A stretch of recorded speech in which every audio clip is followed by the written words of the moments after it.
நேற்று நம்ம பணத்தை ஒரு காதலியோடு ஒப்பிட்டு பார்த்தோம்.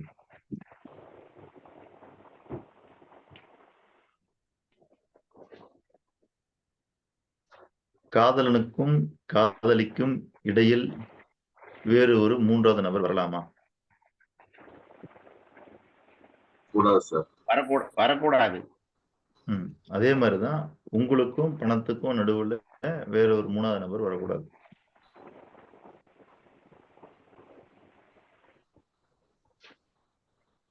அந்த மூன்றாவது வேறு ஒரு நபர் என்றால் யார்? யாராவனா இருக்கலாம். அதனாலதான் அவர் பேர் மூன்றாவது நபர். இல்லைன்னா அவர் இன்னார்னு பேர் சொல்லிடலாமே. இல்ல, நம்ம உணர்வுக்குள் இருக்கிற எதிர்மறை உணர்வுகளா அல்லது இந்த வையம் சார்ந்தவர்களா? அதாவது எப்படி சொல்றதுன்னா, உங்களுக்குள்ள இருக்கிற பணத்தினுடைய உணர்வு என்ன இருக்குதோ அது உங்களுக்கும் பணத்திற்குமானது. அதுக்கு நடுவில் மூணாவது நபர் சொல்லாரு, பணம் இப்படிப்பட்டது அப்படிப்பட்டதுன்னு.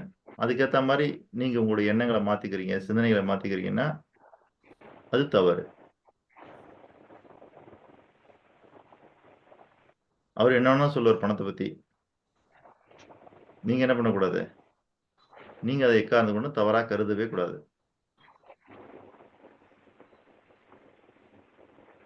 ஒருவேளை இந்த உலகம் இன்னும் பண்ட பரிமாற்ற முறையிலேயே இருக்கின்றது என்று வைத்துக் கொள்வோம். இந்த அளவுக்கு இது இவ்வளவு தூரம் முன்னேறி இருக்குமா அப்படின்னா ரொம்ப கஷ்டம், வாய்ப்பே இல்லை.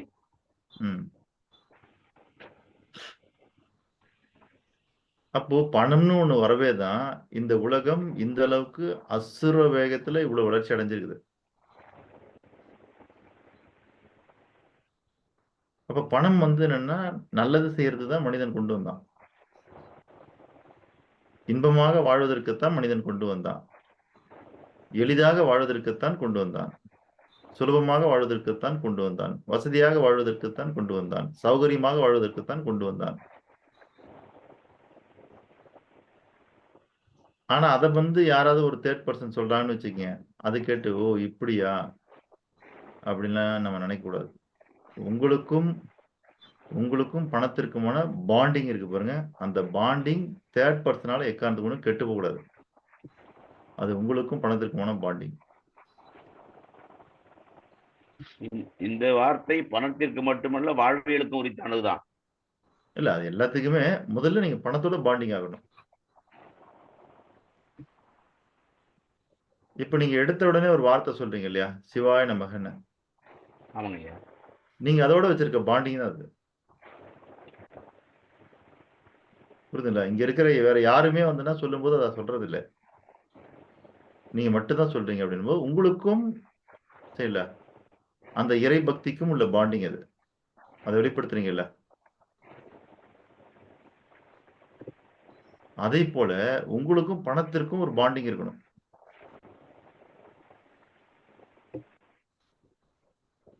அப்படி நம்ம இருக்கிறோமா?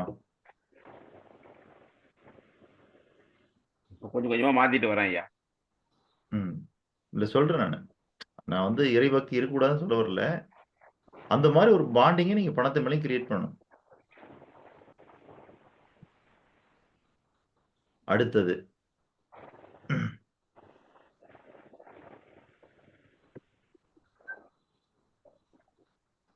அந்த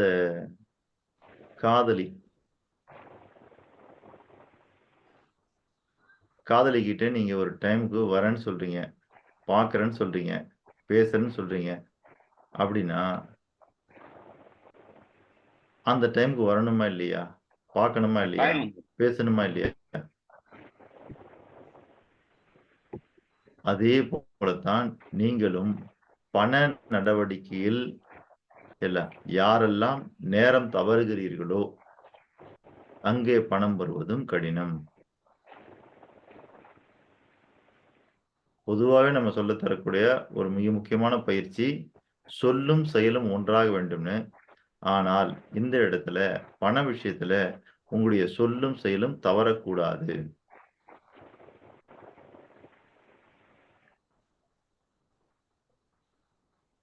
கையில வாங்குன பையில போடல, காசு போன இடம் தெரியல. கையில வாங்குன பையில போடல, காசு போன இடம் தெரியல. காதலி பாப்பா காரணம் கேப்பா. அந்த மாதிரி காது இல்ல. சொல்வதுன்னு புரியல. ஆமா. ஏழைக்கு நம்ம என்ன காலம் பண்ணணும்னா சரியில்லை. என்ன காரணம் சொல்றதுன்னு புரியலன்னு செய்யல. நீங்கள் செல்வந்தராகக்கூடிய பாதையில மிக முக்கியமான ஒரு நடவடிக்கை இது. என்ன தெரியுங்களா?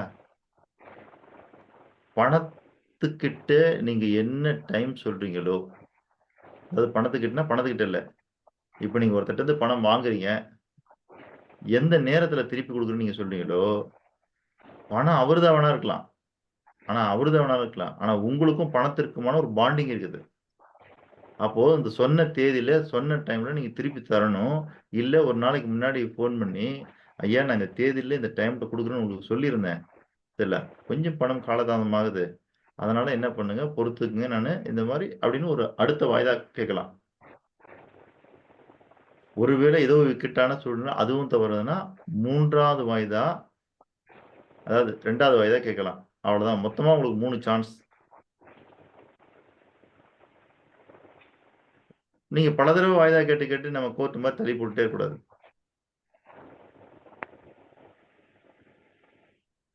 அப்ப பண விஷயத்துல அந்த நேரம் தவறக்கூடாது அப்படின்றத நம்ம புரிஞ்சுக்கணும். அடுத்ததாக, உங்களுக்கு எங்கேயாவது பணம் வர வேண்டியது இருந்ததுன்னா, அதுக்கும் இதே 3 வாய்தா தான். அதாவது 3 சான்ஸ் தான். 2 வாய்தா, 3 சான்ஸ்.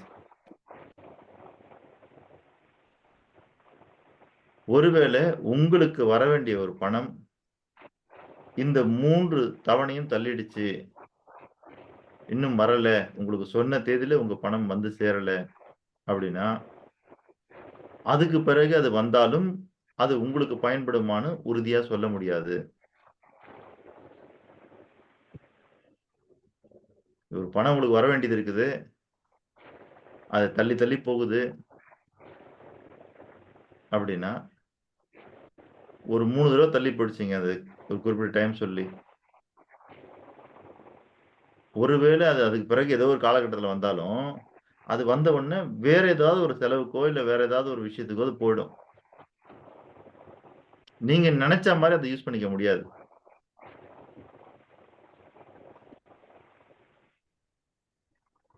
சரிங்களா? இது நான் பல இடங்கள்ல பாத்துட்டேன். அதனால முடிஞ்ச அளவுக்கு நீங்க வாங்குறதும் சரி, நீங்க குடுக்குறதும் சரி, அந்த குறிப்பிட்ட நேரம், குறிப்பிட்ட நாள் அதெல்லாம் சொல்லி வாங்குங்க. சொல்லி குடுங்க. அப்ப நீங்க இதுல இருந்து என்னன்னா, எந்த அளவுக்கு நீங்க இதுல கவனமா இருக்கிறீங்கன்றத பணம் பாக்குது. அந்த தேதி, அந்த நேரத்தெல்லாம் பணம் உங்கள கவனிக்குது. அதாவது பிரபஞ்சம் தான். வேற ஒண்ணும் இல்ல. கவனிச்சு நான் நேத்து கூட சொன்னேன் இல்லையா? காதல்ல எப்பயுமே சீரியஸா இருக்க வேண்டிய அவசியம் இல்ல. ஆனா சின்சியரா இருக்கணும். அதே மாரி பண விஷயத்துல நீங்க சீரியஸா இருக்க வேண்டிய அவசியம் இல்ல. சின்சியரா இருக்கணும். அவரு கவனிக்கிறாரோ, கவனிக்கலையோங்க. நாம கவனிச்சுட்டே இருக்கணும்னா, பணம் உங்கள கவனிச்சுட்டே இருக்கும். ஆஹா! நாம கல்யாணம் பண்றதுக்கான சரியான ஆள் கிடைச்சுட்டான். அப்படின்னு. எப்படி ஒரு காதலி, ஒரு காதலன் கிட்ட எத வச்சு மயங்குறான்னா, உடம்பழகியா, பேச்சு திறமையான்னா அதெல்லாம் இல்ல. அவனுடைய சின்சியாரிட்டி. பல பேர் பல இடங்கள்ல பார்த்தீங்கன்னா, காதல்ல விழக்கூடிய ஒரு மிக முக்கியமான ஒரு செயல்பாடு என்ன? அந்த சின்சியாரிட்டி.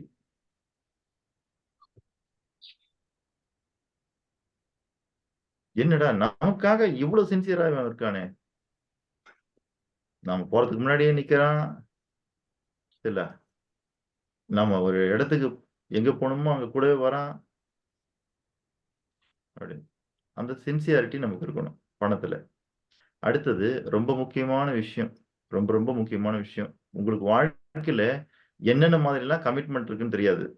ஆனா பணத்தோடு இருக்கிற கமிட்மெண்ட் ரொம்ப, ரொம்ப முக்கியம். உங்களுக்கும் பணத்துக்கும் ஏதாவது கமிட்மெண்ட் உண்டா? பெரும்பாலும் அது வெளிப்படையா தெரியறதில்ல. ஏழைகளுடைய வாழ்க்கையில. ஆனா பணக்காரனுடைய வாழ்க்கையில, செல்வந்தனுடைய வாழ்க்கையில அவனுக்கும் பணத்திற்குமான ஒரு கமிட்மெண்ட் இருக்குது. அது என்ன கமிட்மெண்ட்னா, தனக்கு வரக்கூடிய வருமானத்துல ஒரு பகுதியை கண்டிப்பாக, உறுதியாக, நிச்சயமாக தன்னுடைய வளர்ச்சிக்காக செலவு பண்றதுன்னு. ஏழைகள் யாருமே தன்னை உயர்த்திக் கொள்வதற்காக, தன்னை டெவலப் பண்ணிக்கிறதுக்காக, தன்னை முன்னேற்றிக்குவதற்காக எந்த செலவும் பண்றதில்ல. டெவலப்மென்ட்க்குன்னு எதுவுமே ஒதுக்குறதே கிடையாது சார். ஆனா ஒரு பணக்காரன், ஒரு செல்வந்தன் பண்ணக்கூடிய ரொம்ப முக்கியமான கமிட்மெண்ட் என்னன்னா, எவ்வளவு வந்தாலும் டெவலப்மென்ட்க்குன்னு ஒரு அமௌண்ட் ஒதுக்குறான்.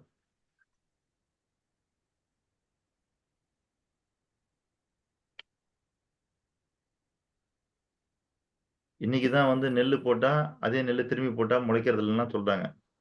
ஆனா ஒரு காலத்துல நெல்லு விளைஞ்சதுன்னா, முதல்ல செய்ய வேண்டியது அதை மீண்டும் விதை நெல்லாக்கி எடுத்து வச்சுக்கிறது தான். சொல்லுங்க அருணகிரி சார். அதான் சார். இப்ப இந்த வாசகத்தை ஒட்டி ம்.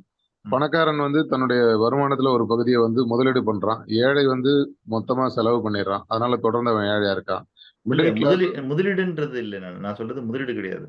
இன்வெஸ்ட்மெண்ட். இல்ல. அதான் நீங்க இன்வெஸ்ட்மென்ட் பக்கமே போ வேணாம். ம். இல்ல. இது தன்னை டெவலப்மென்ட் வளர்த்துக் அமௌண்ட். கொள்ள ம். இது தன்னை வளர்த்துக் டெவலப்மென்ட் கொள்ள amount sir. Development amount. Development amount. ஆ. அந்த டெவலப்மென்ட் அமௌண்ட் கிட்டத்தட்ட நம்ம வாழ்க்கையில ஒரு வகையான முதலீடுன்றது வேற விஷயம். ஆனா முதலீடு வேற, இல்ல டெவலப்மென்ட் டெவலப் அமௌண்ட் வேற. அந்த மிடில் கிளாஸ் வந்து most of the income their saving. அதனால remain to be middle class. ஆமா. சரிங்க சார். நன்றி. இப்ப நெறைய பணம் வருது ஒரு பணக்காரன்னு பார்த்தீங்கன்னா, அவன் இந்த வருஷம் ஒரு பிளான் பண்றான். சரி ஒரு டூர் போவோம் அப்படின்னு ஒரு வெளிநாடு டூர் போடுறான்னு வச்சுக்கங்க. அது 1,50,000 2,00,000 செலவாகுது. அவன் பாட்டுல சந்தோஷமா போயிட்டு வரான் அப்படின்னா, அந்த ட்ரிப்பு அவனுடைய லைஃப்ல ஒரு டெவலப்மென்ட் ட்ரிப் அது. ஏன்னா நீங்கள் பயணங்கள் செய்வதற்கு பாருங்க, அது உங்க வாழ்க்கையில உங்க வாழ்க்கையை விரிவடைய செய்யும். நீங்க நல்லா யோசிச்சு பாருங்க. சில சில பேர் வாழ்க்கையில எங்கேயும் பயணம் பண்ணாம உள்ளூர்லயே ஓட்டிட்டு இருக்கிறவனா இருக்கிறான். உண்மைதான். சரிங்களா? பக்கத்து ஒரு கோயில் கூட போகாம இருக்கான். அதான். அப்ப பணக்காரன் என்னன்னா, இந்த மாரி பயணங்கள் செய்வதற்காக எந்த கட்டுப்பாடுகளும் வச்சுக்கிறது இல்ல. வருஷத்துல ஒரு ட்ரிப்பா தான் போயிட்டு வந்துடுறான்.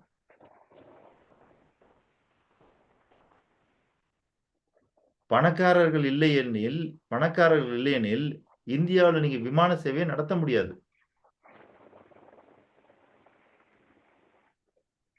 ஒண்ணு ஒண்ணு தான் செலவுல அவன் போவான். இல்லன்னா ஒரு கம்பெனி செலவுல ஒரு எக்ஸிக்யூட்டிவோ, ஆபீசரோ யாரோ ஒருத்தருக்கு அந்த கம்பெனி செலவு பண்றாங்க. அதனால அவர் பறக்குறாரு. மத்தபடி ஏழைகள் எத்தன பேர் விமானத்திட்ட போய் நிப்பாங்க? ஆனா ஒரு ஏழை நெனைச்சா தன்னுடைய வாழ்க்கையில ஒரு தடவையாவது விமானத்துல ஏறி இறங்கிடலாம். அந்த எக்ஸ்பீரியன்ஸ். ஆனா அத எக்ஸ்பீரியன்ஸ் பண்றதுக்கே நம்ம என்ன பண்றது? யோசிக்கிறது இல்ல. அருணகிரியா சொல்லுங்கய்யா. உலகத்துல இந்த சிவில் விமான போக்குவரத்து துறை வந்து மிக வேகமாக வளர்ந்து வரும் ஒரு துறையா இருக்கு. இப்ப ம். ஏழைகள் இல்லைன்னா விமானங்கள் அதிகமா வந்து அந்த தொழிலே நடக்காது அப்படின்னா, இப்போ பணக்காரர்களா மாறி வராங்களா? அப்படி எடுத்துக்கலாமா? இல்லைன்னா வேர்ல்டு வந்து பண ரிச்னஸ் அதிகமாயிட்டே வருதா? ஃபாஸ்டஸ்ட் growing டிபார்ட்மெண்ட் வந்து சிவில் ஏவியேஷன் வேர்ல்டுல. ம். ம். அது இந்தியா உள்பட எல்லா நாடுகளையும் நடந்துட்டு இருக்கு. ம். அப்போ இந்த ஏழைகள் வந்து பணக்காரர்களா மாறுறாங்கன்னு எடுத்துக்கலாமா? எப்படி அதை பார்க்கறது? இல்லைங்கய்யா. ஏழைகள் பணக்காரரா மாறாங்கன்னா, இப்போ ஒரே அளவுக்கு பாப்புலேஷன் இருக்கிறது இல்லல்ல. ஒரே அளவுக்கு ஒரே அளவுல பாப்புலேஷன் இருக்கிறது இல்லல்ல சார். இருக்குதில்ல. பாப்புலேஷன் பெருகிட்டே தானே இருக்குது.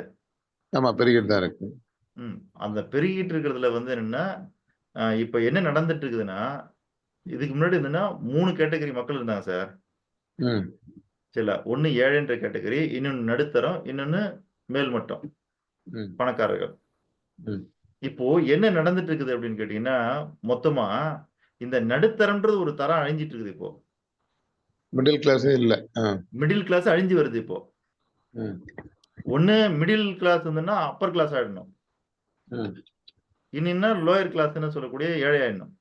ம். அதனால இந்த மிடில் இருக்கு பாருங்க, இதுல பல பேர் போராடி மேல போயிட்டு இருக்காங்க. ம். சில பேர் போராடாமலே கீழ போயிட்டு இருக்காங்க. ம். சரிங்களா? அது கொஞ்சம் கொஞ்சமா 2 கேட்டகரியா மாறி வரதுனால தான் நமக்கு இந்த வித்தியாசம் தெரியுது. நெறைய பேர் வளர்ந்து வரா மாரி தெரியுது.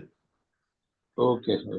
சரிங்களா? ஏற்கனவே இருக்கிற அதே லெவல் தான். என்ன 3 கேட்டகரியா இருந்த இடத்துல, இப்ப அது 2 கேட்டகரியா மாறிட்டு வருது. ஒண்ணு அந்த மிடில்ல இருக்கிறவங்க என்ன மேல போறாங்க. ஆகணும்னா, ஏழையாயிடணும். இல்லன்னா இல்லன்னா மேல போயிடணும். பணக்காரனாயிடணும். பணக்காரனாங்க. ஆமா.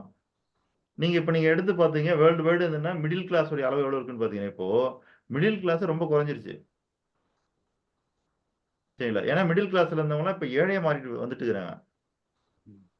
இல்ல கொஞ்சம் மேல போயிடுறாங்க. ஓகே. சரிங்களா? 1 2வது வந்து என்னன்னா, ஒரு காலகட்டத்தில ரேடியோ கூட லக்ஸூரியா இருந்தது. ம். சரிங்களா? இப்ப அது லக்ஸூரி இல்ல. என்ன நீங்க ரேடியோ வச்சுக்கிறதா இருந்தா கூட லைசென்ஸ் வாங்கணும் அப்படின்னு ஒரு காலகட்டம் இருந்தது. ஆமா. அந்த மாரி இப்ப விமான போக்குவரத்து அப்படிங்கிறது ஒரு காலத்துல அது லக்ஸூரி. இப்ப அது லக்ஸூரி குறைஞ்சு வருது. சரிங்களா? ஏன்னா நெறைய பேர் வெளிநாடு போய் வேலை செய்ய போறாங்க, வராங்க அப்படின்னும் பொழுது அப்படின்னு பார்க்கும்போது, உங்களுக்கு அது வெறும் லக்ஸூரி கேட்டகரில மட்டும் இல்ல அது. அது ஒரு எசென்ஷியல் கேட்டகரிக்கு வந்துட்டு இருக்குது. அதனால அந்த போக்குவரத்தையே நம்ம அதிகமா பயன்படுத்துற மாரியான ஒரு சூழல் ஏற்படுது. அதுதான் சொல்ல வரேன். இந்த மிடில் கிளாஸ்ல இருக்கிறவங்க வந்து நெறைய பேர் பயணம் பண்றாங்க. எப்படி பண்றாங்கன்னா, அவன் கம்பெனி செலவு பண்றாங்க. சரிங்களா? அவங்களால செலவு பண்ண முடியாது. அவன் கம்பெனி செலவு பண்றாங்க. ம். சரிங்களா? அதுக்கு பிறகு பார்த்தீங்கன்னா, நம்ம பார்க்கிறது, இப்ப இந்தியாவுல வந்து பெருகி வரக்கூடிய இந்த ஐடி டிபார்ட்மெண்ட். ம். சரிங்களா? அதுல வந்து அவங்க அ டே நைட் வொர்க் பண்ணிட்டே இருக்கிறதுனால, இப்ப அவங்களுக்கு சம்பளம் எங்கேருந்து கிடைக்குது? ஒரு வெளிநாட்டு நிறுவனத்திலிருந்து கிடைக்குது. அவங்களே என்ன பண்ணாங்கன்னா, வருஷத்துல ஒரு 6 மாசத்துக்கு ஒரு தடவ, இல்ல வருஷத்துக்கு ஒரு தடவ என்ன பண்ணணும்னா, ஆளுங்களுக்கு ஏத்த மாரி, கேட்டகரிக்கு ஏத்த மாரி சில டூர் அரேஞ்ச் அவங்களே பண்றாங்க. கம்பல்சரியா நீங்க போய் ஆகணும்னு. ஒரு பேக்கேஜ் குடுக்குறாங்க. அப்ப அந்த செலவெல்லாம் அவங்க பண்ண போறதில்ல. அவங்களுடைய கார்ப்பரேட் பண்ண போறாங்க.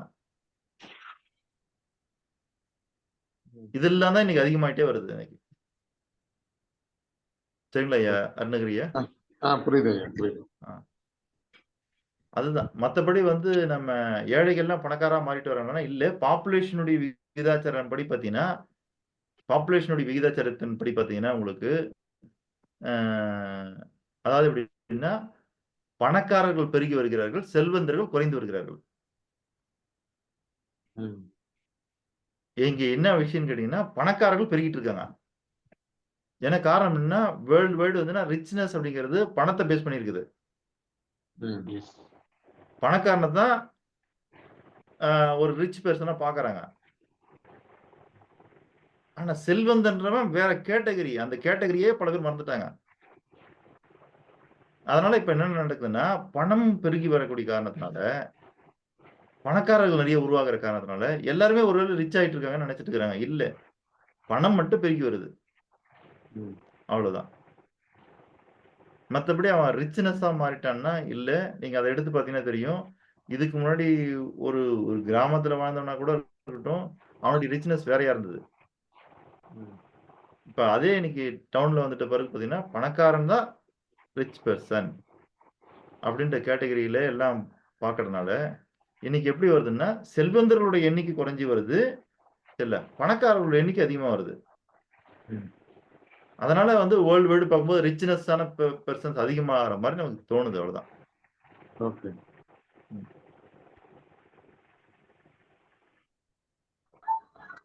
நன்றி சார். இப்ப நீங்க முதல்ல வேலைக்கு சேரும்போது என்ன சார் சம்பளம் வாங்குனீங்க? ரூ. 2292 ரூ. 1993. 2292. ஆமா. நீங்க செய்ற அதே வேலைக்கு இன்னைக்கு ஒருத்தர் புதுசா சேர்றார்ல, ஆமா சார். அவருக்கு என்ன சம்பளம்? 45,000. 45,000. நீங்க ரூ. 2292 வாங்கும்பொழுது, நீங்க அப்ப என்ன லைஃப் லீட் பண்ணீங்களோ, இப்ப 45,000 வாங்குறவரு, அதே அளவுக்கு லீட் பண்றாரா? இல்ல. இப்ப ம். பற்றாக்குறை தான் இருக்கும். அதுதான். இங்க என்னன்னா நமக்கு பணம் வந்து வளர்ற மாரி தெரியும். சரிங்களா? ஆனா என்னன்னா, பொருளோட மதிப்பு கூடிட்டே இருக்குது அவ்வளவுதான். பணம் அதே அளவு தான் இருக்கும். அதுக்கு அதே மதிப்பு தான். ம். சரிங்களா? புரியுது சார். Okay sir. அப்போ பணத்தை கூட நமக்கு ஒரு கமிட்மெண்ட் உருவானும். சார் சொல்லுங்கய்யா. இந்த செல்வந்தருக்கும் பணக்காரருக்கும் அப்படி நறுக்குன்னு டிஃபரன்ஸ் சொல்லுங்க சார். நான் கேட்க பார்த்தா ஐயா கேட்டாங்க. அதாவது புரியுது. அடுத்தவங்களுக்கு சொல்லையில ஒரு நினைச்சு பார்க்கையில என்னன்னா சட்டுன்னு வர மாட்டாங்க. ம். பணக்காரர் கேரக்டர் வைஸ் உயர்வு நிலையில இருக்கிறவரை செல்வந்தர்னு சொல்லலாம்னு நான் நினைக்கிறேன். அது சரிதானா? இல்லைங்க, நம்ம அதுக்குதான் டெஃபினேஷன் நம்ம ஏற்கனவே கொடுத்துருக்கோமே. இன்னொரு தடவை சொல்லுங்க, பரவாயில்ல. இப்ப கேட்கும்போது சொன்னீங்கன்னா இன்னும் கொஞ்சம் நல்லா இருக்கும். சரி. இல்ல நீங்க சொல்ல வேண்டாம். எல்லாரும் இந்த மத்தவங்க எல்லாம் இருக்கிறாங்கல்ல, அவங்க எல்லாம் யாராவது சொல்ல சொல்லி அதுல தப்பு இருந்தா கூட திருத்தலாம். சரிங்க, யாராவது சொல்லுங்க பார்ப்போம். ஏன்னா ஒரு தெளிவா மனசுல கவ்வ மாட்டேங்குது.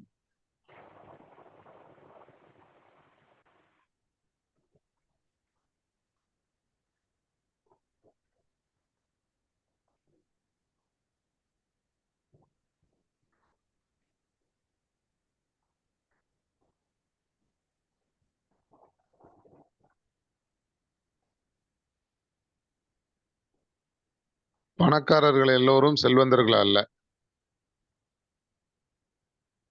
செல்வந்தர்கள் யாரெல்லாம் அறவழியில் பணத்தை ஈட்டுகிறார்களோ, அறவழியில் அதை செலவழிக்கிறார்களோ அவர்களே செல்வந்தர்கள். சரியாங்க ஐயா? ஓகே, பரவாயில்ல. வேற யாராவது? இல்ல, இதுக்கான டெஃபினேஷன் ஏற்கனவே நம்ம கொடுத்துருக்குறோம், அதுக்காக தான்.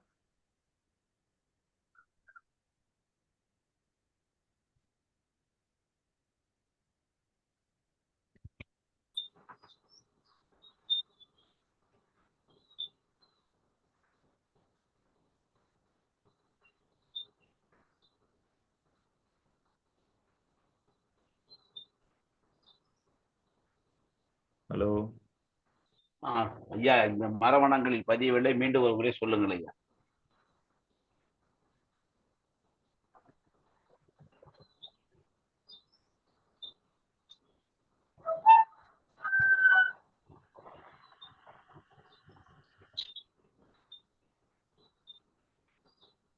சரி, வேற யாராவது சொல்லுங்களேன்.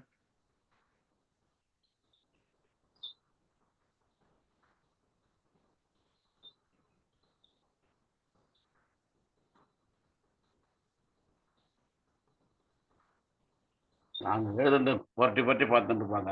நான் அது கூட இல்லை, நான் சென்னையில இருக்கேன். எந்த தலைப்புல ஐயா இருந்தது ஞாபகம் இல்லைங்க. எல்லாருக்கும் ஸ்கிரீன் வந்துச்சா? வந்துடுச்சு சார். எது செல்வம், யார் செல்வந்தர், அதுதான் சொல்லுங்க.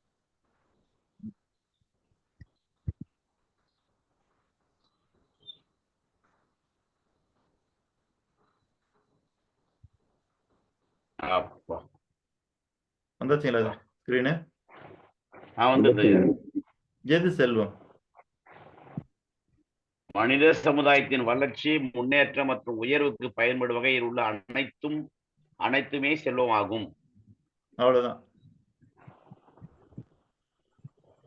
உங்ககிட்ட ஒரு எஜுகேஷன் இருக்குது, அது மனித சமுதாயத்தினுடைய வளர்ச்சிக்கு பயன்படுதுன்னா அதுவும் செல்வம் தான். உங்ககிட்ட ஒரு நாலேஜ் இருக்குது,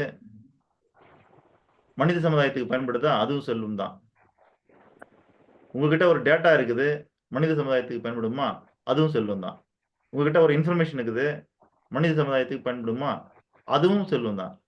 உங்ககிட்ட ஒரு மேன் பவர் இருக்குது, மனித சமுதாயத்துக்கு பயன்படுமா, அதுவும் செல்வம் தான். அப்போ செல்வம்ன்ற பேரு எதுக்குன்னா, மனித சமுதாயத்துக்கு பயன்படக்கூடிய வகையில, அதுவும் என்னென்ன மாதிரியான பயன், வளர்ச்சி, முன்னேற்றம் மற்றும் உயர்வுக்கு பயன்படும் வகையில் உள்ள அனைத்துமே செல்வமாகும்.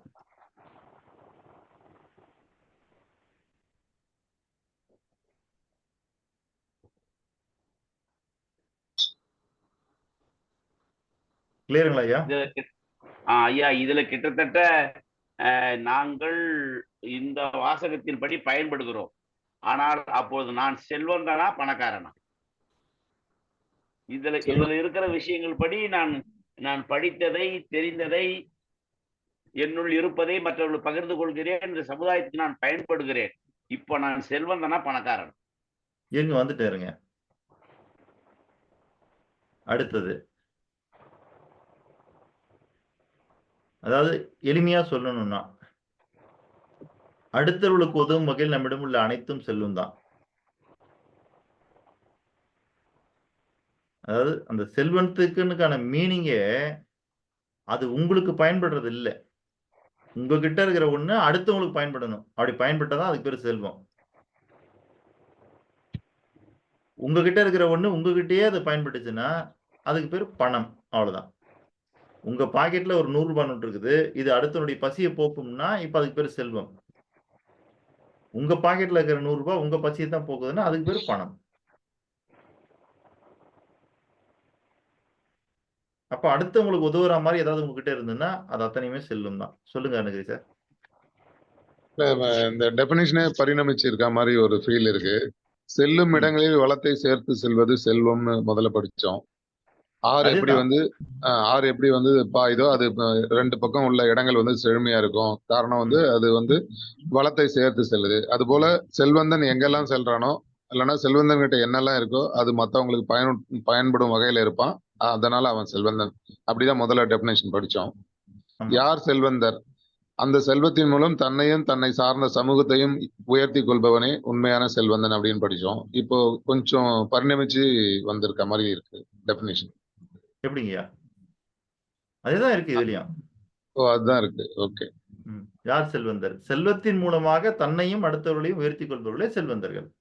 அதுதான் அதுதான். Okay okay. இல்ல முதல்ல போட்ட ரெண்டும் வந்து இப்பதான் பாக்குறேன். இதுக்கு முன்னாடி இதுதான் இருந்தது. செல்வம் செல்லும் இடங்களில் வளத்தை சேர்த்து செல்வது செல்வந்தன். நாம அது சொல்ற வார்த்தை அது நம்ம இங்க போடல, டெபினிஷனை போடல. அந்த செல்வம் சரிங்களா அப்படின்றதுக்கான ஒரு பொருள் மீனிங் கொடுத்தோம் நம்ம.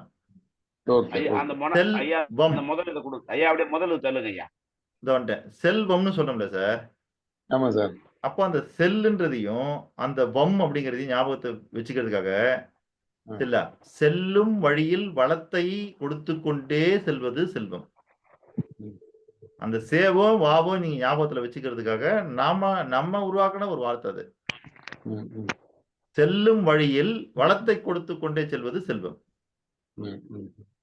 இல்ல வளப்படுத்தி கொண்டே செல்வது செல்வம். அவ்வளவுதான். ஆனா அதுக்கு எழுத்துப்பூர்வமான மீனிங் நம்ம என்ன கொடுத்திருக்கோம்னா இதான் கொடுத்திருக்கிறோம். ஓகே.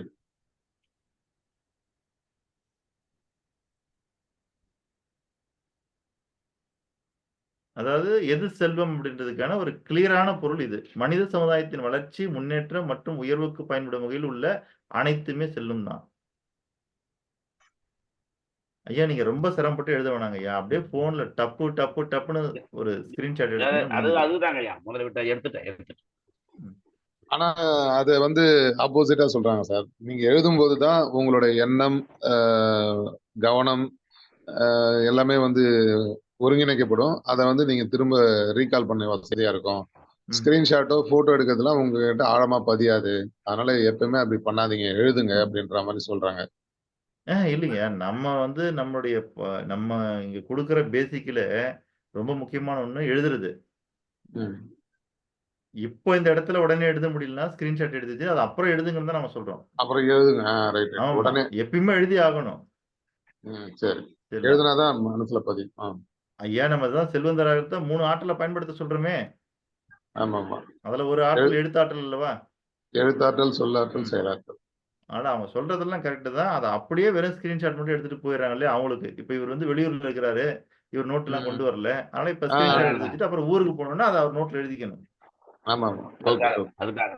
அதுக்காக. Okay okay sir. அப்ப எது செல்வன்றதுக்கான ஒரு கிளியரான வார்த்தை இது. அதை இன்னும் அழகாக தெளிவாக ரொம்ப எளிமையா சொல்லணும்னா அடுத்தவர்களுக்கு உதவும் வகையில உங்ககிட்ட ஏதாவது இருந்தா அது பேர் தான் செல்வம். இந்த அடுத்தவரை வந்து சமுதாயத்திற்கு உதவும் வகையில் நம்மிடம் உள்ள அனைத்துமே செல்வம் போட்டா சரியா தானே இருக்கும். அடுத்தவர்ன்றது ஒரு நபர் இல்லைங்க. அடுத்தவர்களுக்கு இல்ல அடுத்தவர்களுக்கு அதான் அடுத்தவர்களுக்குன்றது சமுதாயத்திற்கு உதவும் வகையில் நம்மிடம் உள்ள அனைத்துமே செல்வம்ன்றது வந்து சமுதாயம் போது எல்லாத்தையும் உள்ளடக்குது இல்ல. அதுல அதுதான் சொல்றேன். ஏற்கனவே நம்ம அந்த வார்த்தை இங்க சொல்லிட்டோம். மேல சொல்லிருக்கிறதே நம்ம சமுதாயம் தான். மனித சமுதாயம்னு சொல்லிட்டோம். இப்ப இங்க எதுக்கு சொல்றேன்னா, உங்களை தவிர இந்த உலகத்துல இருக்கிற எல்லாமே அடுத்தவர்கள் தான். இது எதுக்கு நாம இந்த இடத்துல சொல்லணும்னா, உங்களை இல்ல இப்போ தவிர நீங்க இருக்கிறீங்களா சார், உங்களுடைய சுயம், உங்க சுயத்தை தவிர அடுத்தவர் வந்து நான் தனிநபரா இருந்தாலும் சரி, கூட்டாக இருந்தாலும் சரி, இல்ல உலகத்தினுடைய ஒட்டு மக்களே திரண்டு உங்க எதிர்த்து நின்னாலும் சரி, அதுக்கு பேர் அடுத்தவங்க தான். இல்ல அது அங்க இன்னொரு சின்ன சந்தேகம். இப்போ இந்த பேர்டை பத்தி ஒரு முஸ்லீம் ஒருத்தர் இருந்தாரு, நேம் உடனே வரல. அவர் வந்து பாத்தீங்கன்னா பறவைகளை பத்தி தான் வந்து அலின்னு வரும்.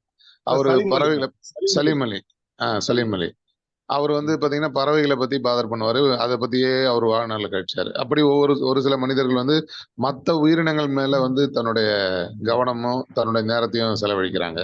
சோ அதுவுமே வந்து ஒரு வகையான செல்வம் தானே. அதனால அடுத்தவர்ன்றது வந்து எப்படி சரியா வரும்? அதாவது மனித இனத்துக்கு மட்டும்னா ஓகே, மற்ற உயிரினங்களுக்கும் தன்னுடைய செல்வத்தை பயன்படுத்துறாங்கல்ல, நேரத்தை. அப்ப அதை பொதுவாக்குறது அதுவும் ஒரு வகையான செல்வம் தானே. அதுவும் செல்வம் தான். இல்ல இப்ப ஐயா கேட்கிற அருணகிரி ஐயா கேட்கிறபடி அடுத்தவர்களுக்குன்னு போட்டா மற்ற உயிரினம் சேருமா என்பது கேள்வி. அதான் ஐயா. எக்ஸாக்டா. ஆமா. இல்லைங்க, நம்ம இங்க போட்டிருக்கிறது காரணம், அடுத்த உயிரினத்திற்கு பயன்படணும்னா கூட அது இன்னொரு மனுஷன் மூலியமா தான் போய் பயன்பட முடியும். எந்த செல்வத்தையும் எந்த உயிரினத்துக்கும் நீங்க நேரடியா பயன்படுத்த முடியாது. யாரோ ஒரு நபர். ஆமா. இப்போ உங்களுக்கு வந்து கால்நடைக்கான மருத்துவம் இருக்குது, கால்நடைக்கான உணவு இருக்குன்னா, எந்த கால்நடையும் போய் பணத்தை கொடுத்து வாங்கி சாப்பிடாது. ஒரு மனுஷன் தான் போயிட்டு அதுக்கு இன்னொரு மனுஷன் தான் வாங்கி கொண்டு போய் அதை குட்டை போடணும்.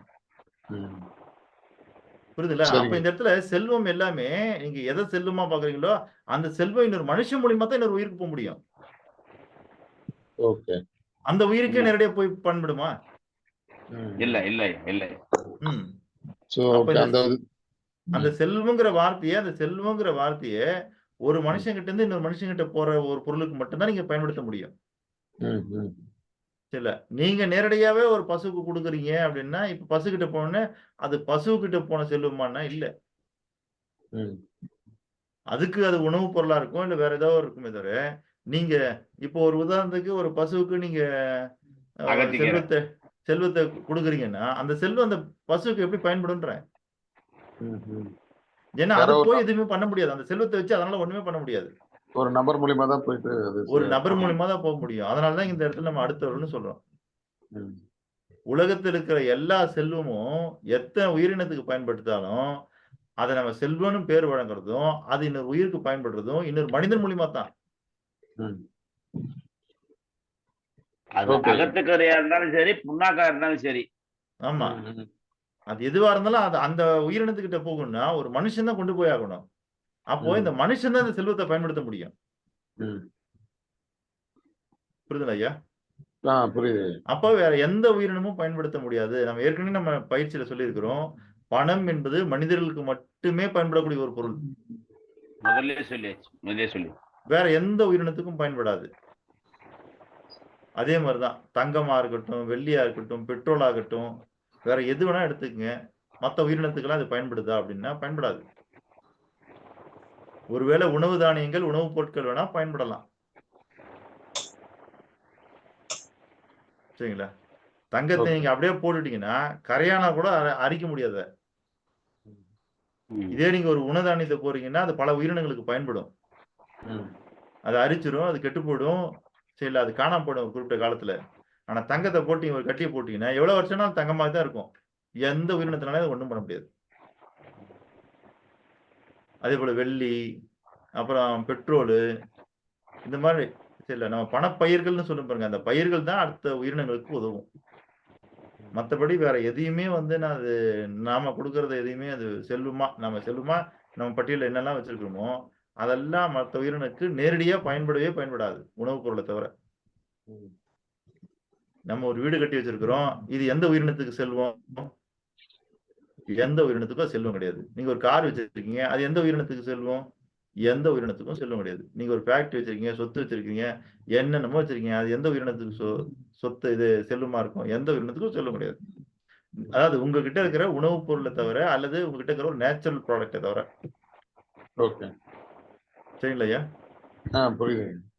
சரியான அதனாலதான் நம்ம இந்த இடத்துல அடுத்தவர்னு சொல்றது காரணம், ஒரு மத்த உயிரினத்துக்கே பயன்பட்டா கூட அது ஒரு மனுஷன் மூலியமா தான் போய் பயன்பட முடியும். ஓகே.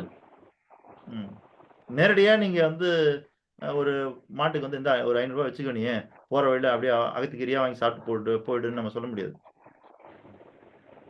அப்ப யாராவது ஒரு மனுஷன் தான் வாங்கி எடுத்துட்டு போய் அதுகிட்ட குடுக்கணும். ஓகே. அதனால தான் இந்த இடத்துல வந்துன்னா பணமாகட்டும், செல்வமாகட்டும் அது மனிதர்களுக்கு மட்டும் தான் பயன்படும். புரியுதுங்களா ஐயா? புரியுது. அதனால தான் சரியான நம்ம இங்க அடுத்தவர்னு போட்டிருக்கோம். ஓகேங்களா? ஓகே. நல்லது ஐயா. ம்.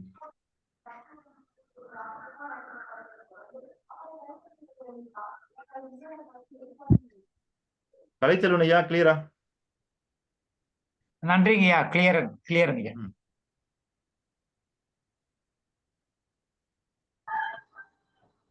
ஆனா நம்ம என்ன பண்றோம்னா இந்த இடத்துல தான்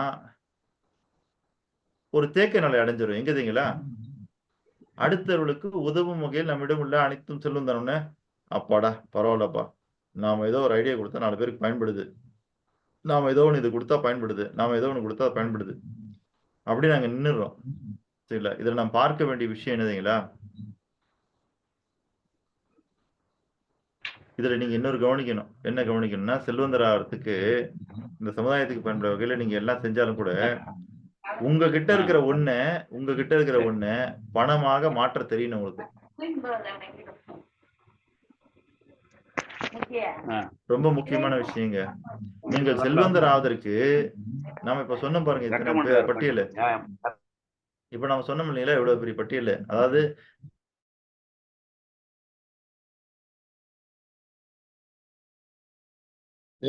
மியூட் ஆயிடுச்சு. மியூட் ஆயிடுச்சு. யாரோ மீட் பண்ணிட்டுக்கிறாங்களே. ஓகே.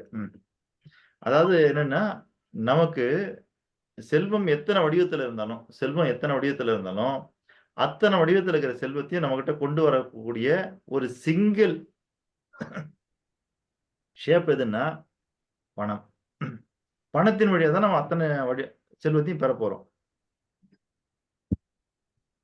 அது தங்கமா இருக்கட்டும்.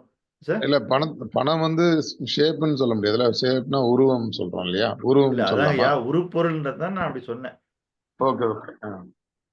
எல்லா செல்வத்தையும் கொண்டு வர ஒரே ஒரு பொருள் பணம்.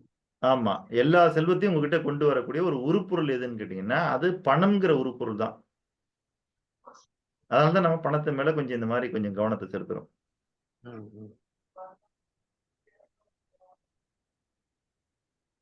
இந்த 16 செல்வங்கள் வாழ்த்தும் போது 16 செல்வம் பெற்று வாழ்கன்னு சொல்றாங்க. அப்ப ஏன் அந்த 16 மட்டும் குறிப்பிடுறாங்க? ஐயா அந்த 16ல ஒண்ணு பணம். பணம் இல்லாம இல்லையே.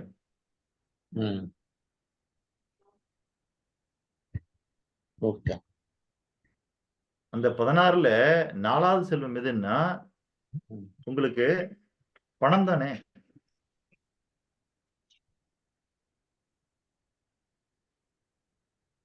புரியுதுல ஐயா? 16 பெற்று பெருவாழ்க்கு வாழ்க்கை. இல்ல. அந்த வாழ்த்து எப்படி இருக்கும்? ஆள் போல் தழைத்து, அருகு போல் வேரூன்றி, மூங்கில் போல் சுற்ற முழுமையாய் சூழ, 16 பெற்று பெருவாழ் வாழணும்னு வாழ்த்துவாங்க. அந்த 16 செல்வங்கள் என்ன அப்படின்னா, அவங்க சொல்லக்கூடிய முதல் செல்வம் ஆரோக்கியம். உடல் நலம் தான் ஒரு மனிதனுக்கான முதல் செல்வம். 2வது செல்வம் நல்லொழுக்க கல்வி. 3வது செல்வம் குறைவில்லாத பணம். சரிங்களா? அதான் குறைவில்லாத செல்வம்ன்றாங்க. அதுதான் வந்து 3வதா வருது. 4வது நிறைந்த தானியம். 5வது ஒப்பற்ற அழகு. 6வது அழியா புகழ். 7வது சிறந்த பெருமை. 8வது சீரான இளமை. 9 நுண்ணிய அறிவு. 10 குழந்தை செல்வம். 11 எண்ணத்தில் வலிமை. 12 மனதில் துணிவு. 13 நீண்ட ஆயுள். 14 எடுத்த காரியத்தில் வெற்றி. 15 நல் ஊழ். அதாவது நல் ஊழ்னா நம்ம செஞ்சிருக்கிற நற்காரியங்கள் சில புண்ணிய கர்மான்னு சொல்றாங்க அத. 16 இன்ப நுகர்ச்சி. நம்ம வாழ்க்கையில எவ்வளவு இன்பத்தை நுகர்கிறோமோ அதுவும் செல்வம் தான். அது நல்வழியில் இன்பத்தை நுகர்ந்தோம் என்றால் அதுவும் ஒரு செல்வம். மொத்தம் 16 வகையான செல்வங்கள்.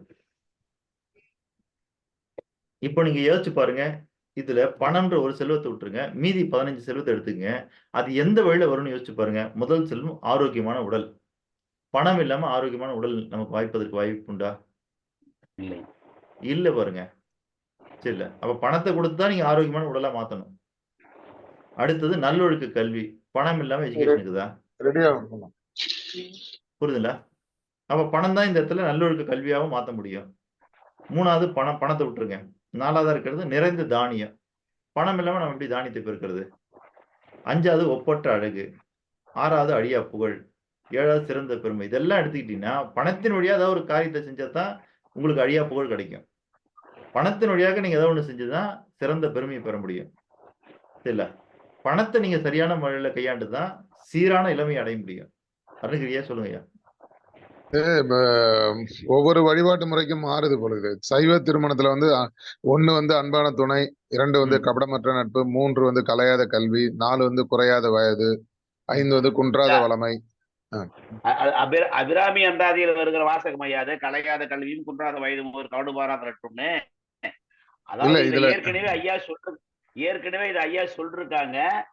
சில இடங்கள்ல வந்து நன்மை பயக்கிற மாதிரி நம்ம வார்த்தைகளை முன்னாடி வச்சுக்கலாம்னு சொல்லி நாம எழுதணும்னு சொல்லியிருக்கேன். இல்ல இப்ப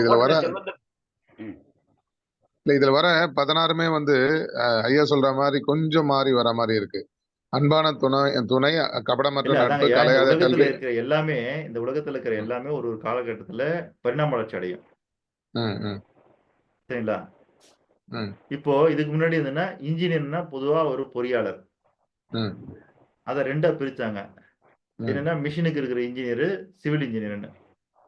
இப்ப அதே இன்ஜினியரிங் வந்து என்ன ஆகுதுன்னா இன்னும் நுணுக்கமா பரிமாணம் அடைஞ்சிட்டே இருக்குது. சரிங்களா? ரொம்ப சின்ன சின்ன பொருளுக்கெல்லாம் கூட இன்ஜினியர் வராரு.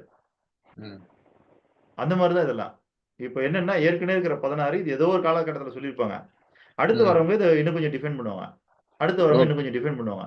அந்த மாதிரி நீங்க சொல்றது அதுல இருந்து கொஞ்சம் டிஃபைன் ஆனது. ஆனா பேஸ் இதுதான். Okay sir. இல்ல இப்ப அடுத்து வரவங்க சொல்லிருக்கலாம் இல்லையா 20ன்னு சொல்லல பாருங்க அவங்க. 16 தான் சொல்றாங்க. 16 தான். என்ன பண்ணாங்கன்னா இப்ப இந்த இடத்துல அழியா புகழ்னு இருக்குன்னா இந்த வார்த்தை யாருக்காவது புரியலன்னு வச்சுக்கங்க. அது என்னன்றதை அதுல கொஞ்சம் டிஃபைன் பண்ணி சொல்லியிருப்பாங்க. சரிங்களா? மொத்தத்துல இந்த 16 தான் அவங்க வேற ஒரு மாதிரி டிஃபைன் பண்ணி சொல்லியிருப்பாங்க தவிர அது 20ஆவும் 30ஆவும் சொல்லியிருக்காங்கன்னா அப்படி சொல்லல. ஓகேங்களா ஐயா? Okay okay. சொல்லுங்க. ஏதோ யாரோ சொல்லிட்டு இருந்தீங்க. இது இப்ப இந்த 16 செல்வங்கள்ல பணம்ன்ற ஒரு செல்வத்தை விட்டுட்டு மத்த எல்லா செல்வத்தையும் கொண்டு வரதுக்கு பணம் தேவைப்படுகிறது. பணம் முக்கியம் இல்லைன்னு நான் பேசினா கூட இதை உலகம் உள்ள கொண்டு போறதுக்கு பணம் வேணுங்க. இந்த உலகத்துல எத்தனையோ ஆன்மீகவாதிகள் இருக்காங்க. அந்த ஆன்மீகவாதிகள்லாம் பணம் பெருசு இல்ல, இறைபக்தி தான் பெருசுன்னு பேசுறாங்க. ஆனா அப்படி இறைபக்தி தான் பெருசுன்னு பேசக்கூடிய அவங்க பேச்ச உலகம் உள்ள கொண்டு போறதுக்கு பணம் தேவைப்படுது. இறைபக்தி வச்சு உலகம் உள்ள கொண்டு போக முடியாது. பணத்தை வச்சுதான் நீங்க கொண்டு போக முடியும்.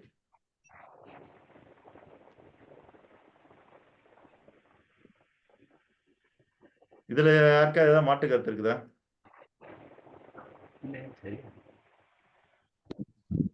இல்லை.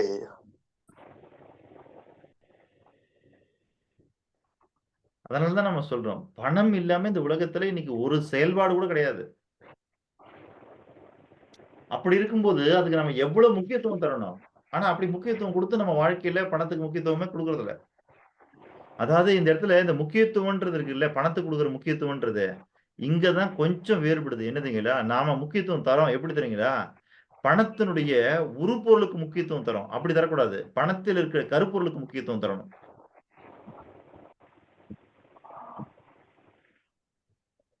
இங்க ஒரு சின்ன ஏன்னா நம்ம முக்கியத்துவம் தரணும்னு பணத்துக்கு முக்கியத்துவம் தரணுமா அப்படின்னு நம்ம உடனே ஒரு முக்கியத்துவம் கொடுக்க ஆரம்பிச்சிடும். அது எதுக்கு தெரியுங்களா? உருப்பொருளுக்கு தரக்கூடாது, கருப்பொருளுக்கு தரணும்.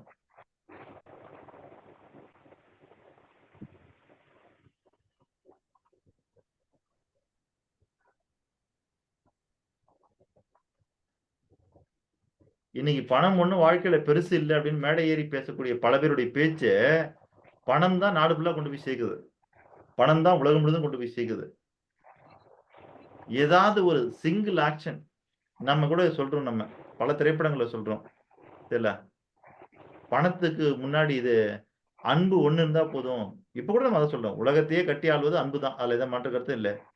ஆனா அந்த அன்பினுடைய செயல்பாடுகளை உலகம் முழுவதும் கொண்டு போய் சேர்க்கணும்னா பணம் இல்லாம சேர்க்க முடியாது. அப்போ பணம் இல்லாம என்ன இருக்குன்னு கொஞ்சம் யோசிச்சு பாருங்க. பணம் இல்லாத நாடுகள் இல்லை, பணம் இல்லாத அதிகாரம் இல்லை, பணம் இல்லாத அரசியல் இல்லை, பணம் இல்லாத பதவிகள் இல்லை, பணம் இல்லாத தொழில்கள் இல்லை, பணம் இல்லாத சமுதாயம் இல்லை, பணம் இல்லாத குடும்பங்கள் இல்லை, பணம் இல்லாத இடங்கள் இல்லை, பணம் இல்லாத கல்வி இல்லை, பணம் இல்லாத படைப்புகள் இல்லை, பணம் இல்லாத பயணங்கள் இல்லை, பணம் இல்லாத இயக்கங்கள் இல்லை, பணம் இல்லாத நிகழ்ச்சிகள் இல்லை, பணம் இல்லாத விழாக்கள் இல்லை, பணம் இல்லாத கொண்டாட்டங்கள் இல்லை, பணம் இல்லாத வளங்கள் இல்லை, பணம் இல்லாத வளர்ச்சிகள் இல்லை, பணம் இல்லாத மகிழ்ச்சிகள் இல்லை. மொத்தத்தில் பணம் இல்லாம இந்த உலகத்துல எதுவுமே சாத்தியம் இல்லைன்றதுதான் நிதர்சனம். நீங்க நல்லா யோசிச்சு சொல்லுங்க, பணம் இல்லாமல் உங்களால் செய்ய முடிந்த ஒரு ஒற்றை காரியம் சொல்லுங்க போலாம்.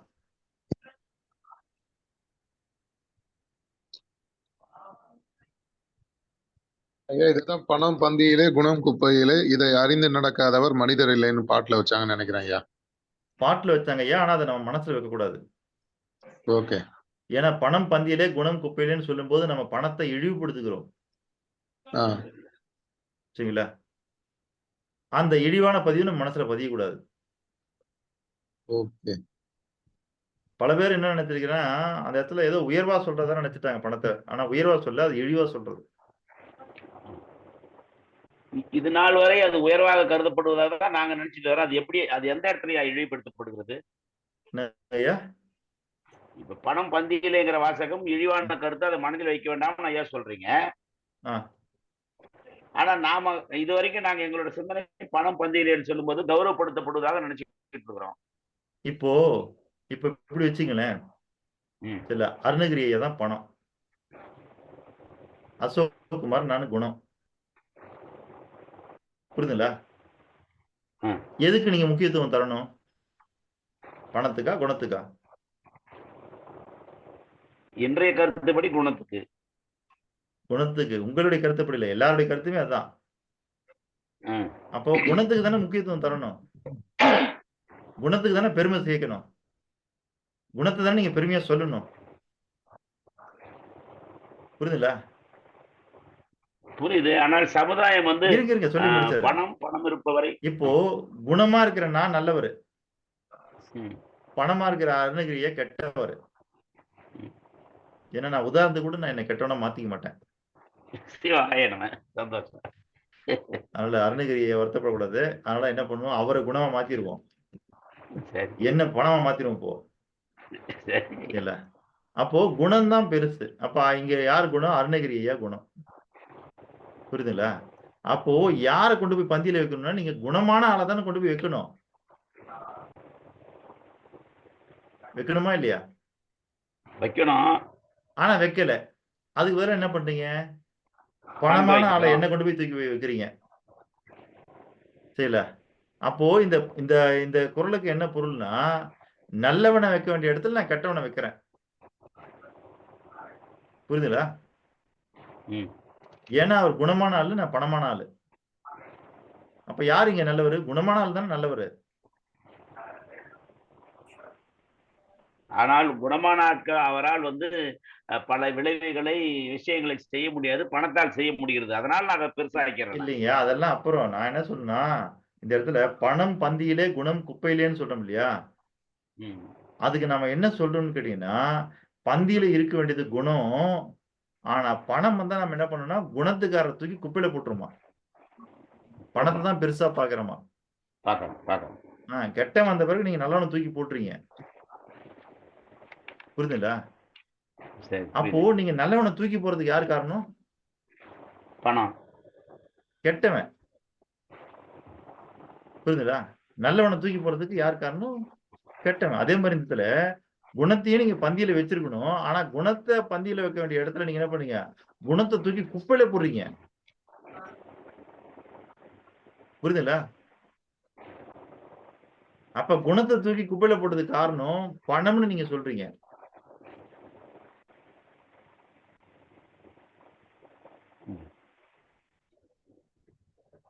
புரியுதுங்களா? இப்படி வச்சுங்க ஐயா. சரிங்களா? உங்க வீட்டுக்கு குணம் படைச்சவர் அருணகிரியா வந்துட்டாரு. ஒரே ஒரு சேர் தான் உங்க வீட்டுல இருக்குது. அவரை சேர் போட்டு உட்கார வச்சிருக்கிறீங்க. இப்போ அவர் குணமுள்ள ஆளு, ரொம்ப நல்ல குணமுள்ள ஆளு, ரொம்ப அற்புதமான மனிதர். அதனால அவருக்கு வீட்டுல ஒரு சேர் போட்டு உட்கார வச்சிருக்கீங்க. நீங்க பேசிட்டே இருக்கிறீங்க. இப்ப பணமுள்ள ஆள் நான் வரேன். இப்ப எனக்கு போறதுக்கு உங்ககிட்ட சேர் இல்ல. அதனால நீங்க என்ன பண்ணீங்க, அந்த குணமான ஆளுக்கால அவர்கிட்ட சொல்றீங்க, யோ சார் வந்திருக்காரு, நான் உட்கார்ந்துட்டு இருக்கிறேன், எந்திரிச்சு போயா அப்படின்னு சொல்லிடுறீங்க. இப்ப நான் வந்து உட்கார்ந்துக்கிறேன் அந்த இடத்துல. இப்போ நீங்க சொல்லுங்க, உங்க வீட்டுல இல்ல அவரை சிறுமப்படுத்துறது மூலியமாக என்னை பெருமைப்படுத்தி விட்டீர்களா?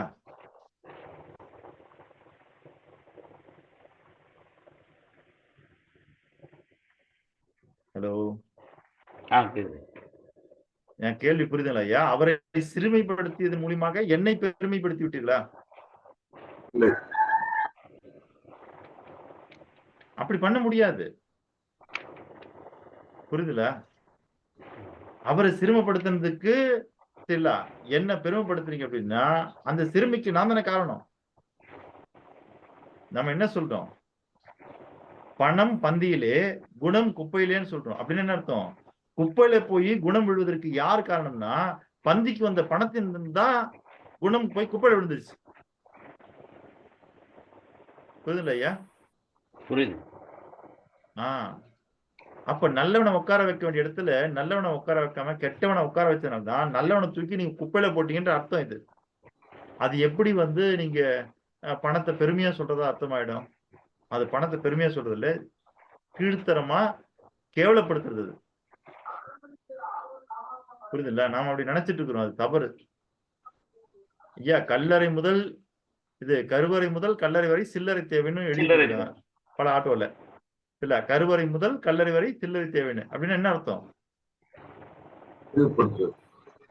ஹலோ, கேக்குது ஐயா. தாய்மை பேர் அடைவதற்கும் பணத்தை அசிங்கமா சொல்றாங்க ஐயா. பணத்தை அசிங்கமா சொல்றான், பணத்தை இழிவுபடுத்துறாங்க. புரியுதுல்ல? அப்போ கருவறையில இருந்து கல்லறை வரைக்கும் வேற எதுவுமே தேவை இல்லையா? அன்பு தேவை, பாசம் தேவை, பரிவு தேவை, காதல் தேவை, நட்பு தேவை, கருணை தேவை, இரக்கம் தேவை, இவ்வளவும் தேவை இருக்கும் பொழுது சரிங்களா, கருவறை முதல் கல்லறை வரை சில்லறை தேவைன்றான். அப்படின்னு என்ன அர்த்தம்? இதெல்லாம் ஒண்ணும் பெரிய விஷயம் இல்லடா, இன்னைக்கு காசு தான்டா பெருசுன்னு சொல்லலாம் பாருங்க. அப்படின்னு என்ன அர்த்தம்னா, மத்ததெல்லாம் பின்தள்ளிட்டு இது காசு நீங்க பெருசுன்னு சொல்லும்போது காசு இழிவுபடுத்துறோம். நம்ம பெருமையா சொல்லல இந்த இடத்துலாம்.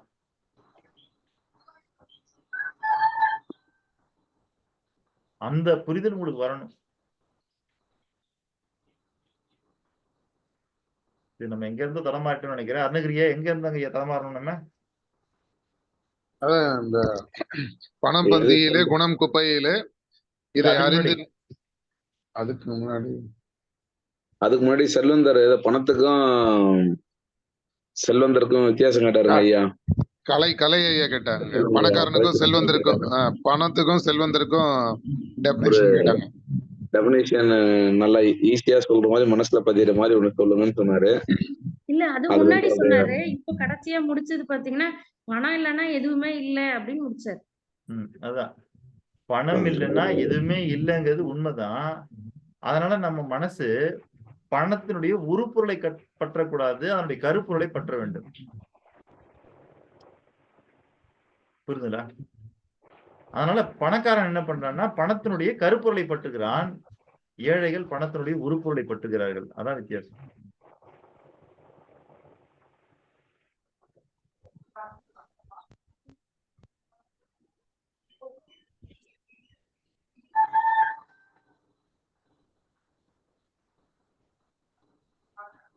சரிங்க, 6:10க்கு எனக்கு வேறு ஒரு பணி இருக்கின்ற காரணத்தினால நம்ம 6:10 இன்னைக்கு நிறைவு செய்யறோம்.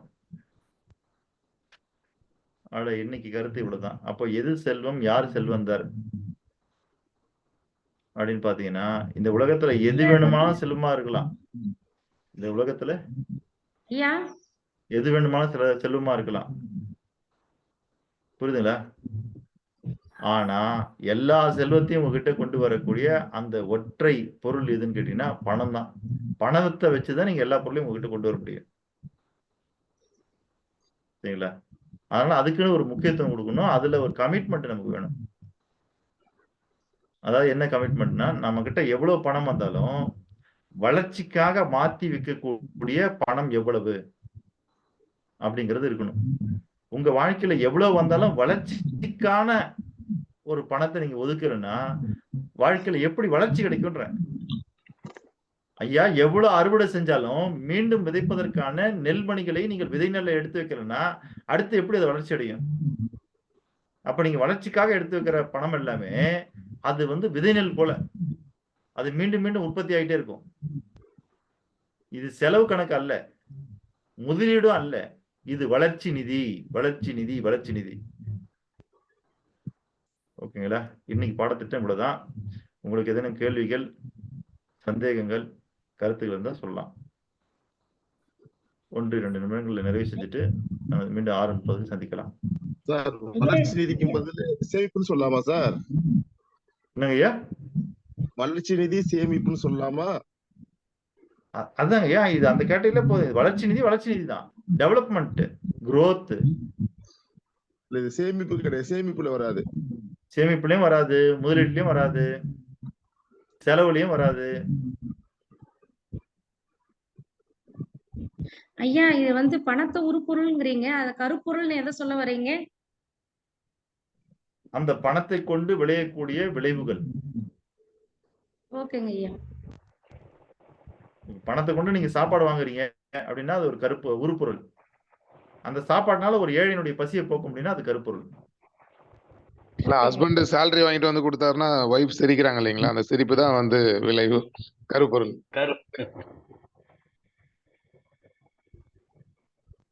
அது சென்ட்ரல் கவர்மெண்ட் ஸ்கீம் ஐயா. ஓ, மனைவி சிரிக்கிறது சென்ட்ரல் கவர்மெண்ட் ஸ்கீமா? ஆமா ஆமா. பரவாயில்லையே சார். இன்னொரு சரி சார், சொல்லுங்க. நம்ம வந்து செல்வந்தர் ஆவறதுக்குள்ள பயிற்சி நம்ம வந்து நம்பிக்கை சாரி அந்த வார்த்தையை நம்ம சொல்லிட்டு வரும்போது நம்பிக்கை அந்த வார்த்தையை நீங்க சொல்லவே இல்லையே. நம்பிக்கையை பயன்படுத்துங்கள். வார்த்தையே மாறி போச்சு சார். சார் சார் நான்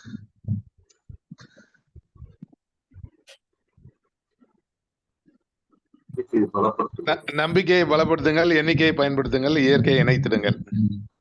அந்த வார்த்தை வந்து அது ஒரு நல்ல ஒரு ஸ்ட்ராங்கான வார்த்தையா வந்துட்டே இருந்துச்சு சார். அந்த 3 வார்த்தையும் இப்ப டக்குன்னு வந்து நீங்க வளர்ச்சி நிதி வச்சீங்க அப்படின்னு சொல்றது வந்து பாத்தீங்கன்னா ஏதோ கொஞ்சம் ஒரு முரண்பாடா போற மாதிரி இருக்கு சார். நம்ம அந்த வார்த்தைக்கும் இப்ப நீங்க வளர்ச்சி நிதி வச்சுக்கணும் அப்படின்னு சொல்லக்கூடிய அந்த வார்த்தைக்கும் ஒரு வித்தியாசம் எங்க முரண்படுதுன்னு கேளுங்க, ஏன் நான் சொல்லி தரேன். இல்ல இப்ப வந்து ஒரு வளர்ச்சி நிதி நீங்க வச்சுக்கணும்னு சொல்லும் போது பாத்தீங்கன்னா அது எப்படி வரும்? நம்ம இப்ப வந்து 11 ஆயிடுச்சு ஐயா, இங்க போன்னு சொன்னீங்க, நாளைக்கு இது வகுப்பாக வச்சுக்கலாம் ஐயா. இல்ல சொல்லுங்க ஐயா, பரவாயில்ல. சிவபாலனையே சொல்லுங்க. நாளைக்கே வச்சுக்கலாம் சார், நாளைக்கு பேசுவோம். சரி, ரைட்டு, நாளைக்கு பேசுவோம் சார். ஆனா மறக்காம கேட்கணும் நீங்க நாளைக்கு. கேட்கலாம் சார், கேட்கலாம் சார். நன்றி ஐயா. இல்ல, அனைவருக்கும் நன்றி தெரிவித்துக் கொண்டு விடைபெறுகிறேன். மீண்டும் நாளை காலை 5 மணிக்கு சந்திப்போம். நன்றி, வணக்கம். நன்றி ஐயா. நன்றி, வணக்கம்.